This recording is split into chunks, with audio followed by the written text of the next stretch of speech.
नमस्कार विद्यार्थी मित्रों, आज हम देखेंगे मनोभाव के गठन को प्रभावित करने वाले परिबल।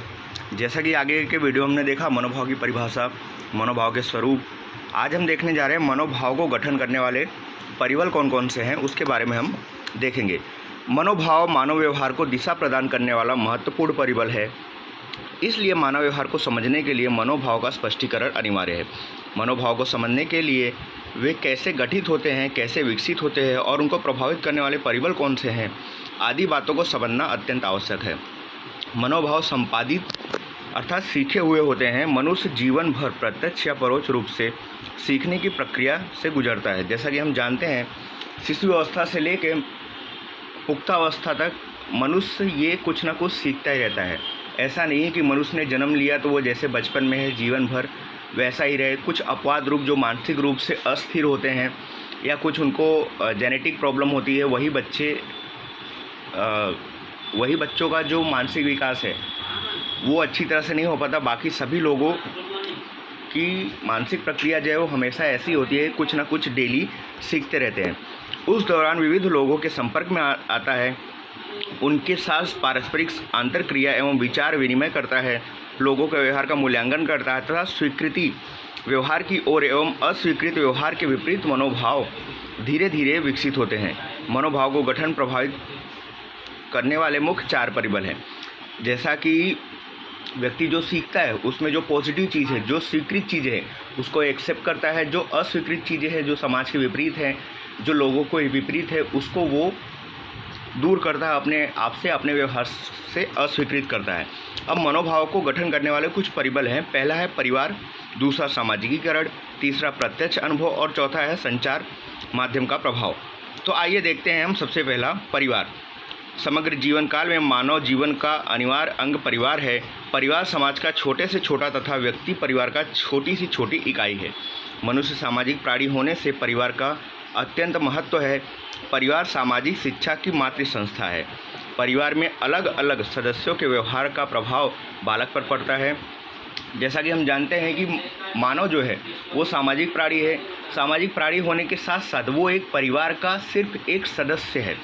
और सदस्यों का जो रोल होता है वो ये होता है कि कोई भी बच्चा हो, उसके सामाजिक जीवन, उसके मानसिक लेवल का गठन करना। जैसा कि हम जानते हैं कि जैसा परिवार होता है वैसा ही आगे जाके बच्चा भी होता है। अगर परिवार में लड़ाई झगड़ा होता है या तो परिवार कुछ इस तरीके का है जिससे कि रोज़ अनबन बनी रहती है या किसी बात को लेके झगड़ा चलता रहता है, तो वो बच्चा भी धीरे धीरे वही देखकर वही सीखेगा और वो भी झगड़ालू बनेगा। अगर परिवार में अच्छे संस्कार है, लोगों का सम्मान करते हैं, अच्छी बातें करते हैं, तो वो बच्चा भी वही देखेगा और फ्यूचर में, भविष्य में वही बनने का प्रयास करेगा। कि अलग अलग भूमिका एवं पद होता है। व्यक्ति जिसके अनुसार व्यवहार करता है। बालक के साथ परिवार के प्रत्येक सदस्य का व्यवहार अलग अलग होता है। बालक पर माता के व्यवहार का प्रभाव सबसे अधिक पड़ता है। मनुष्य का बालक प्राणियों की तुलना में लंबे समय तक परावलंबी रहता है। मतलब कि मनुष्य का बालक जो है लंबे समय तक परावलंबी रहता है, मतलब दूसरों पर आधारित रहता है। कई वर्षों तक माँ के साथ, पिता के साथ वो परावलंबी रहता है, क्योंकि उसकी जो आवश्यकताएं हैं सिर्फ परिवार के सदस्य या उसके माँ बाप ही पूर्ण कर सकते हैं। जबकि जो पशु होते हैं वो, उनके बच्चे जो हैं बहुत जल्दी स्वावलंबी बन जाते हैं, क्योंकि वहाँ पे शिक्षा नहीं दी जाती है, वहाँ पे संस्कार नहीं दिए जाते हैं। वहाँ पे बच्चा जैसे हुआ प्राणियों का वैसे ही वो खुद अपना दाना चुगना, अपना दाने की व्यवस्था में वो लग जाता है कुछ ही महीनों में या कुछ ही वर्षों में। बालक की ज़्यादातर आवश्यकता माँ के द्वारा संतुष्ट होती है, इसलिए बालक का माता के प्रति सहज विधायक मनोभाव विकसित होता है। माता पिता की पारस्परिक अंतरक्रिया, भाई बंधु के साथ बालक की अंतरक्रिया तथा उनके द्वारा होने वाली उनकी आवश्यकताओं की पूर्ति, सहकार, स्वीकृति, प्रेम, स्नेह आदि बातों से बालक में विधायक मनोभाव विकसित होते हैं। उसी तरह धिक्कार, घृणा, तिरस्कार जैसी बातें बालक में निषेधक मनोभाव विकास करती हैं।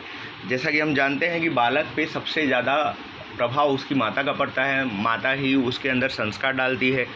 पिता का भी रोल काफ़ी होता है, लेकिन सबसे ज़्यादा रोल होता है माता का। अगर माता बच्चे में भाईचारा, भाई बंधु की या पूर्ति, सहकार, स्वीकृति, प्रेम, ये सब विधायक जो मनोभाव होते हैं वो विकसित कर सकती है, या तो घृणा, धिक्कार, तिरस्कार जैसी जो निषेधक मनोभाव होते हैं वो विकसित कर देती है। वो पूरा जो आधार होता है वो उसकी माता पर होता है। अपने व्यवहार को परिवार के अन्य सदस्यों के साथ मिलने वाला प्रबलन स्वीकृति अस्वीकृति मनोभाव के गठन को प्रभावित करती है। माता पिता के गुस्से का शिकार होने वाला बालक को यदि दादा दादी अपने पास ले जाकर माता पिता को डांटते हैं तो बालक में दादा दादी के प्रति विधायक एवं माता पिता के प्रति निषेधक भाव विकसित होते हैं। सीधी सी बात है, बच्चे का जो मानसिक लेवल है वो कम उम्र में काफ़ी लो होता है, तो वहाँ पे उनको प्रेम और स्नेह चाहिए होता है। तो अगर माँ बाप से प्रेम और स्नेह नहीं मिलेगा, उसके बजाय अगर दादा दादी उनको ज़्यादा प्रेम और स्नेह देंगे तो बच्चे का जो मनोभाव है वो माता पिता के लिए निषेधक मतलब नेगेटिव और दादा दादी के लिए विधायक मतलब पॉजिटिव मनोभाव विकसित होता है। अगला है सामाजिकीकरण। सामाजिकीकरण अर्थात सामाजिक रीति रिवाज, मूल्य स्तर, रहन सहन एवं विचार श्रेणी आत्मसात करने की प्रक्रिया। जन्म से मृत्यु तक सामाजिकीकरण की प्रक्रिया द्वारा मनुष्य का सामाजिक गठन होता है। सामाजिकीकरण यह एक आजीवन चलने वाली प्रक्रिया है। सामाजिकीकरण क्योंकि मनुष्य समाज में ही रहता है, समाज के द्वारा ही उसको काम लेना है, समाज में ही काम करना है, समाज में ही जीवन यापन करना है, सामाजिक तरीके से व्यवहार करना है। तो इस तरीके से जो सामाजिकीकरण है वो आजीवन चलने वाली शिक्षा प्रक्रिया है। हर एक समाज का सामाजिक ढांचा अलग अलग होने से ही समाज में भी अलग अलग व्यक्तियों का सामाजिकीकरण अलग अलग होता है। विविध समाजों के बीच होने वाली पारस्परिक अंतर्क्रिया के कारण सामाजिकीकरण की प्रक्रिया में तेजी से परिवर्तन आता है। विविध जाति, धर्म, रीति रिवाज, जीवन शैली अलग अलग समाजों में दिखाई देती है। उसी के अनुसार बालक का सामाजिकीकरण होता है। परिवार के बाद पाठशाला, धर्म, संस्कृति, साहित्य ये सभी सामाजिकीकरण को प्रभावित करने वाले परिबल है। धार्मिक रूढ़िचुस्त परिवार में पले बढ़े बालक में धर्म या रूढ़िचुस्त रिवाजों के प्रति विधायक मनोभाव दिखाई देता है। जैसा परिवार होगा उस तरीके से ही सामाजिकीकरण भी होता है। अगर किसी घर में बच्चे को ये देखने को मिले कि नहीं यहाँ धर्म को ज़्यादा बढ़ावा दे रहे हैं तो वो भी बच्चा काफ़ी धार्मिक बन जाएगा और उसके मन में धर्म के प्रति विधायक मनोभाव उत्पन्न होगा। धार्मिक रूढ़िचुस्त परिवार में पढ़े बड़े बालक में धर्म या रूढ़िचुस्त रिवाजों के प्रति विधायक मनोभाव दिखाई देगा। भाषा, प्रांत एवं भौगोलिक विस्तारानुसार खाने पीने की आदतें भी सामाजिकीकरण का हिस्सा बनती हैं।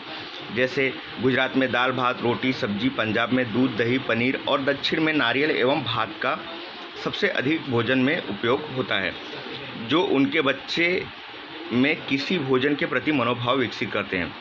सीधी सी बात है, जहाँ हम रहते हैं वहाँ का रहन सहन, वहाँ का आवास, वहाँ का पर्यावरण भी काफ़ी प्रभावित करता है। इसी तरीके से जिस शहर में रहते हैं वहाँ का भोजन भी उसी तरीके से होता है। तो आज हम गुजरात में रहते हैं तो हमको गुजरात का भोजन दूसरी जगह से ज़्यादा प्रिय होगा क्योंकि यहाँ पे हमको वही खाने को मिलता है। तो इस तरीके से हमको जो एरिया होता है, जो स्टेट होता है, जो पर्यावरण होता है, उसके भोजन के प्रति भी विधायक मनोभाव विकसित होता है। अगला है प्रत्यक्ष अनुभव। मनुष्य एक उत्तम शिक्षक है।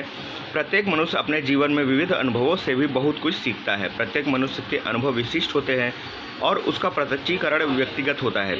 इसलिए प्रत्येक मनुष्य की प्रतिक्रिया भी विविधता वाली होती है। किसी एक समान परिस्थिति में उपस्थित अनेक लोगों का उस परिस्थिति का प्रत्यक्षीकरण व्यक्तिगत एवं विशिष्ट होता है। पूर्व अनुभव, शिक्षा और समझ के अनुसार वे अनुभव का मूल्यांकन करते हैं। पाठशाला में अनुशासन का अत्यंत आग्रही एवं कठोर शिक्षक की छवि रखने वाले शिक्षक ने किसी विद्यार्थी की व्यक्तिगत समस्या में ध्यान देकर मदद की हो या सहायता की हो तो विद्यार्थी के मन में उस शिक्षक के प्रति मनोभाव और अन्य शिक्षकों के प्रति विधायक मनोभाव होता है। मतलब कि अगर बच्चा विद्यालय में है, प्रत्यक्ष अनुभव का बहुत बड़ा प्रभाव पड़ता है। पहले तो अगर कोई व्यक्ति हमको मदद करता है 10 व्यक्ति है, उसमें से कोई एक व्यक्ति या 2 व्यक्ति हमको मदद करते हैं तो 2 व्यक्तियों के प्रति हमारे मन में विधायक मनोभाव उत्पन्न होंगे क्योंकि वो व्यक्ति हमारे काम आया है और हम हमेशा सोचेंगे कि कभी मैं उसके काम आऊँ, ज़रूरत होगा तो मैं उसके काम आऊँगा। तो उसके प्रति हमारे मन में क्या होता है,